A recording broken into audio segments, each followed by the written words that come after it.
अस्सलाम वालेकुम my dear students, my name is Hasan Raza. उम्मीद करता हूँ आप तमाम स्टूडेंट्स बखैर व आफियत हैं। My dear students, as in the previous lecture we have discussed all the multiple choice questions. हम अपनी previous क्लास में तमाम multiple choice questions को सीख और समझ चुके हैं। तो आज के इस क्लास में हम अपनी डिस्कशन का हिस्सा बनाएंगे रिव्यू क्वेश्चंस को। डियर स्टूडेंट्स, रिव्यू क्वेश्चंस को अच्छे से समझने और नोट्स बनाने के लिए मैं चंद रिव्यू क्वेश्चंस को आज के इस लेक्चर में डिस्कस करूंगा। पहले 14.1, 2 एंड 3 रिव्यू क्वेश्चंस को आज के इस लेक्चर में पढ़ा जाएगा, समझा जाएगा और सीखा जाएगा। तो चलिए बगैर किसी ताखीर के चलते हैं अपने व्हाइट बोर्ड की तरफ। माय डियर स्टूडेंट्स, ये रहा हमारे आज के लेक्चर का पहला रिव्यू क्वेश्चन और इस चैप्टर के लिए भी ये पहला ही रिव्यू क्वेश्चन है। तो डियर स्टूडेंट्स, स्टार्ट करते हैं 14.1 से। ये रिव्यू क्वेश्चन बहुत इंपॉर्टेंट भी है और सिंपल भी है, तो चलिए मैं इसे यहाँ पर हाईलाइट कर लेता हूँ। लिख लीजिएगा, this is an important one. Question क्या है, क्वेश्चन को पढ़ते हैं, समझते हैं और जवाब देने की कोशिश करते हैं। क्वेश्चन में ये पूछा जा रहा है डिफाइन एंड एक्सप्लेन, यानी इसका मतलब ये हुआ कि जो भी चीज़ है हमें सिर्फ डिफाइन नहीं करनी, साथ थोड़ी सी एक्सप्लेन भी करनी है। Define and explain the term electric current. Students, मैंने करंट को हाईलाइट इसलिए किया क्योंकि करंट के लफ्ज से हम सब वाकिफ हैं। Current means the flow. तो डियर स्टूडेंट्स, इलेक्ट्रिक करंट से क्या मुराद है? Electric means charges. So electric current से अगर मिलाकर पढ़ा जाए तो क्या मुराद होगी? Electric current means the flow of charges. तो डियर स्टूडेंट्स, हम कहते हैं कि सपोज कीजिए ये एक वायर है जिसका क्रॉस सेक्शनल एरिया मैं आपके सामने ड्रॉ कर चुका हूं। इस वायर में से कुछ यूनिट पॉजिटिव चार्जेस पास कर रहे हैं। लेट्स से ये 5 यूनिट पॉजिटिव चार्जेस हैं जो इस वायर के क्रॉस सेक्शनल एरिया में से 1 सेकंड में गुजर जाएंगे। तो डियर स्टूडेंट्स, इसका करंट 5 एम्पेयर होगा। सो करंट आपने डिफाइन कर दिया, इसी को तो कहते हैं करंट, कि rate of flow of charges through any cross sectional area is called as current. तो चलिए माय डियर स्टूडेंट्स, इसकी डेफिनेशन को लिख देते हैं क्योंकि क्वेश्चन में डिफाइन का लफ्ज मांगा गया। स्टूडेंट्स, क्या लिखेंगे definition? Rate of flow of charges through any cross sectional area is called as current। कौन सा करंट जी? Electric current. सो लें डियर स्टूडेंट्स, ये तो डिफाइन वाला मामला आपके इस क्वेश्चन का पूरा हो गया। सिंस आपसे डेफिनेशन पूछी गई थी तो डेफिनेशन आपने बता दी, लेकिन सिर्फ डेफिनेशन ही नहीं, आपको ये भी कहा जा रहा है कि एक्सप्लेन भी कीजिए करंट क्या है। तो डियर स्टूडेंट्स, अगला मरहला है कि आप इसको डिफाइन के साथ साथ एक्सप्लेन भी करेंगे। एक्सप्लेन करने के लिए जो आप सबसे पहली एक्सप्लेनेशन का सहारा लेंगे वो इसका फॉर्मूला होगा। माय डियर स्टूडेंट्स, फॉर्मूला क्या हो सकता है? आप जानते हैं rate of flow of charge है, यानी कि 1 सेकंड में पास होने वाला चार्ज। सो इसका फॉर्मूला Q/T बन जाएगा। So current is I can be written as I is equals to Q/T। My dear students, इसी पॉइंट को अपने जहन में रखें तो इसका यूनिट भी डिफाइन कर दीजिए। What are the units of electric current? Dear students, बहुत सिंपल है। आप जानते हैं कि चार्ज को कूलम्स में मेजर किया जाता है और टाइम्स को सेकंड में मेजर किया जाता है, तो ये कूलम्स पर सेकंड बन जाएगा। ये CS-1 यानी कूलम्स पर सेकंड को एम्पेयर कह दिया जाता है और एम्पेयर को डियर स्टूडेंट्स कैपिटल A से डिनोट कर दिया जाता है। So the units of electric current is ampere.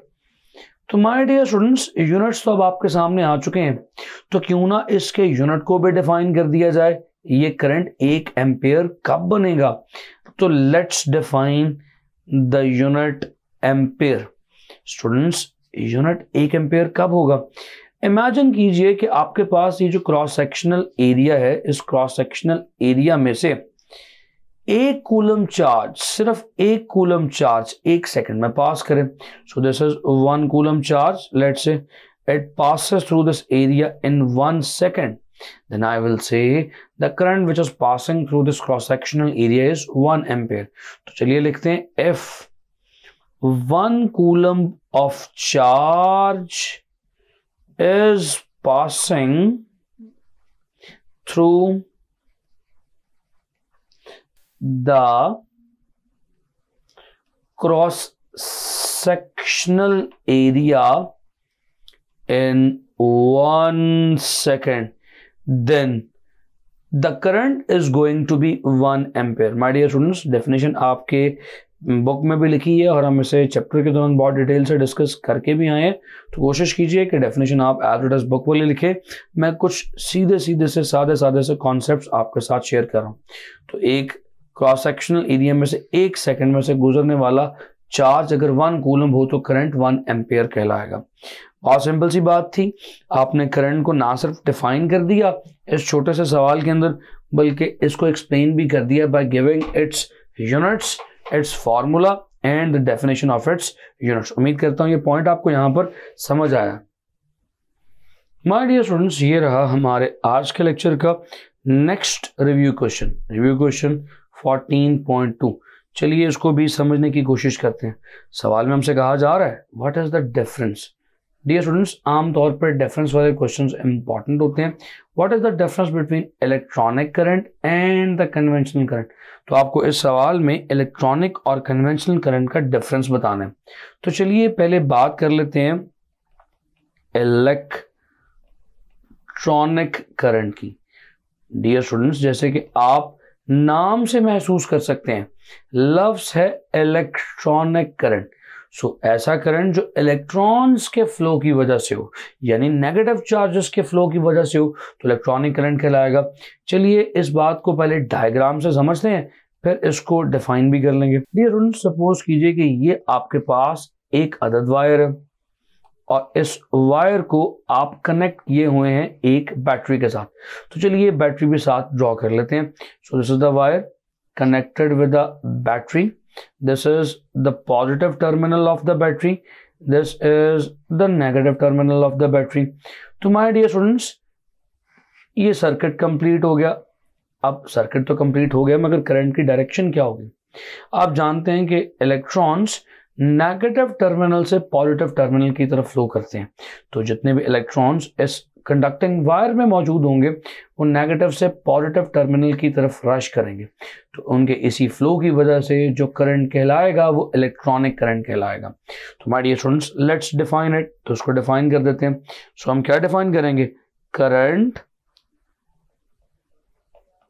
Due to the flow of electrons is called as electronic current। तो ऐसा करंट जो इलेक्ट्रॉन्स के फ्लो की वजह से होगा वो क्या कहलाएगा डियर स्टूडेंट्स, वो इलेक्ट्रॉनिक करंट कहलाएगा। इलेक्ट्रॉनिक करंट का ये पॉइंट पहला मैंने आपके सामने रख दिया। स्टूडेंट्स, ये तो इलेक्ट्रॉनिक करंट का एक पॉइंट आपके सामने आ गया। इलेक्ट्रॉनिक करंट की डायरेक्शन क्या होगी, चलिए डायरेक्शन के ऊपर भी बात कर लेते हैं। Students, as you can see the electronic current is from the negative terminal to the positive terminal, from the low potential to the high potential. क्यों मैंने ये कहा, स्टूडेंट्स नेगेटिव टर्मिनल को आमतौर पर लो पोटेंशियल कंसिडर किया जाता है। सो इलेक्ट्रॉनिक करंट में जो डायरेक्शन ऑफ करंट है वो लो पोटेंशियल से हाई पोटेंशियल की तरफ है। तो चलिए इस बात को लिख देते हैं, इट इज डायरेक्टेड फ्रॉम, कहां से कहां जी, from negative to the positive terminal. तो इसकी डायरेक्शन नेगेटिव से पॉजिटिव टर्मिनल की तरफ है। सो डियर स्टूडेंट्स, ये तो हमारे इलेक्ट्रॉनिक करंट की बात मुकम्मल हो गई, लेकिन हमने सिर्फ इलेक्ट्रॉनिक करंट नहीं बल्कि कन्वेंशनल करंट पर भी बात करनी है। तो चलिए कन्वेंशनल करंट की हेडिंग देते हैं यहां पर, कन्वेंशनल करंट। डियर स्टूडेंट्स, ये कन्वेंशनल करंट मैंने आपको बताया था ये रवायती करंट है। इस करंट की डायरेक्शन कहां से कहां होगी और ये करंट किस वजह से होगा डियर स्टूडेंट्स, ये करंट होगा पॉजिटिव चार्जेस के फ्लो की वजह से। तो आप जानते हैं पॉजिटिव चार्जेस का फ्लो हमेशा positive to the negative terminal होगा। सो अगर आप ये कंडक्टर को दोबारा से ड्रॉ करें लाइक दिस, इस कंडक्टर के एक तरफ अब आप फिर से बैटरी का पॉजिटिव टर्मिनल जोड़ेंगे। तो चलिए मैं यहां पर पॉजिटिव टर्मिनल जोड़ देता हूं और यहाँ पर बैटरी का नेगेटिव टर्मिनल जोड़ देता हूँ, तो इस केस में माय डियर स्टूडेंट्स जो पॉजिटिव चार्जेस हैं वो कहाँ से कहाँ फ्लो करेंगे, they will always flow from the positive side to the negative side, क्योंकि नेगेटिव की तरफ अट्रैक्ट होंगे ना। तो ये करंट जो होगा इन पॉजिटिव चार्जेस की वजह से ये कन्वेंशनल करंट कहलाएगा। तो चलिए इस बात को भी लिख देते हैं, कैसे लिखेंगे, current due to the flow of positive charges is called conventional current। तो हम इसे conventional current कह देंगे। My dear students, the second point is very important. What will be its direction? As you know, क्योंकि ये positive है तो इसकी direction from positive to negative होगी। तो dear students, इसकी direction हम क्या लिख देंगे, from positive to the negative। So the direction is from the positive to the negative terminal। तो my dear students, अब इसकी डायरेक्शन भी आप तक पहुंच चुकी है। The main difference between this electronic current and this conventional current is now clear to you। उम्मीद करता हूँ चीज़ें आपको समझ आ चुकी हैं।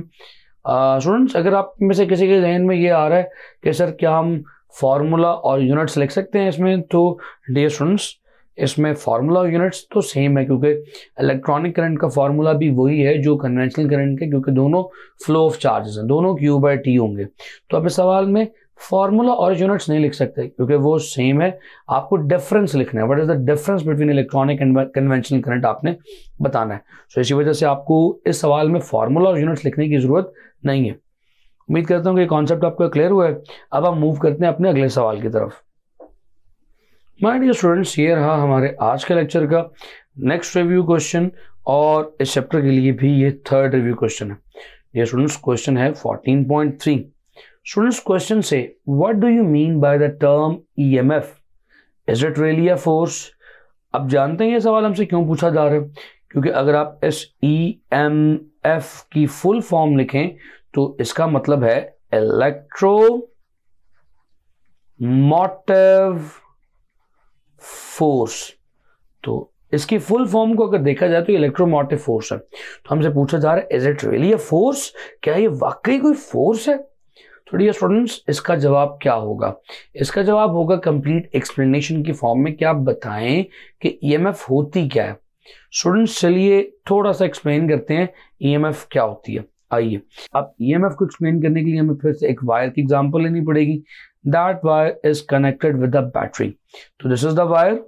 The wire is connected with the battery, positive and negative terminal of the battery. तो चलिए, ये वायर इस पॉजिटिव टर्मिनल से कनेक्टेड है, this is the negative terminal, और ये हमारा सर्किट इस तरह से कंप्लीट हो गया। स्टूडेंट्स, आप जानते हैं कि अगर एक यूनिट पॉजिटिव चार्ज है तो ये यूनिट पॉजिटिव चार्ज इस पॉजिटिव टर्मिनल से निकलेगा और फ्लो करता हुआ इस कंडक्टर में से होता हुआ इस नेगेटिव टर्मिनल की तरफ आ जाएगा। स्टूडेंट्स, जाहिर है इस चार्ज को इस पॉजिटिव टर्मिनल से निकल के बैटरी के वापस नेगेटिव टर्मिनल तक आने के लिए एनर्जी की जरूरत है। ये चार्ज पार्टिकल इस पॉजिटिव टर्मिनल से निकला, कंडक्टर से हुआ, कंडक्टर से होता हुआ वापस नेगेटिव टर्मिनल में आ गया। तो इसको इस सारा सफर करने के लिए, इस सर्किट का चक्कर काटने के लिए बहुत सारी एनर्जी की जरूरत है। एनर्जी के बगैर ये इलेक्ट्रॉन इस सारे सर्किट का चक्कर काटने के काबिल नहीं हो सकता। तो इस चार्ज पार्टिकल को, इस यूनिट पॉजिटिव चार्ज पार्टिकल को एनर्जी कौन प्रोवाइड कर रहा है? माय डियर स्टूडेंट्स, इस यूनिट पॉजिटिव चार्ज पार्टिकल को एनर्जी प्रोवाइड कर रही है ये बैटरी। इस बैटरी में मौजूद केमिकल रिएक्शंस इस यूनिट पॉजिटिव चार्ज को हमेशा मोटिवेट करते हैं कि वो फिर से इस सर्किट का चक्कर काटने के लिए तैयार हो जाए। वो चार्ज पार्टिकल फिर से पॉजिटिव से निकले और सारे सर्किट को कवर करता हुआ वापस नेगेटिव में आए। माय डियर स्टूडेंट्स, ये बैटरी इस यूनिट पॉजिटिव चार्ज पार्टिकल को जो एनर्जी प्रोवाइड कर रही है वो इस बैटरी की EMF होगी।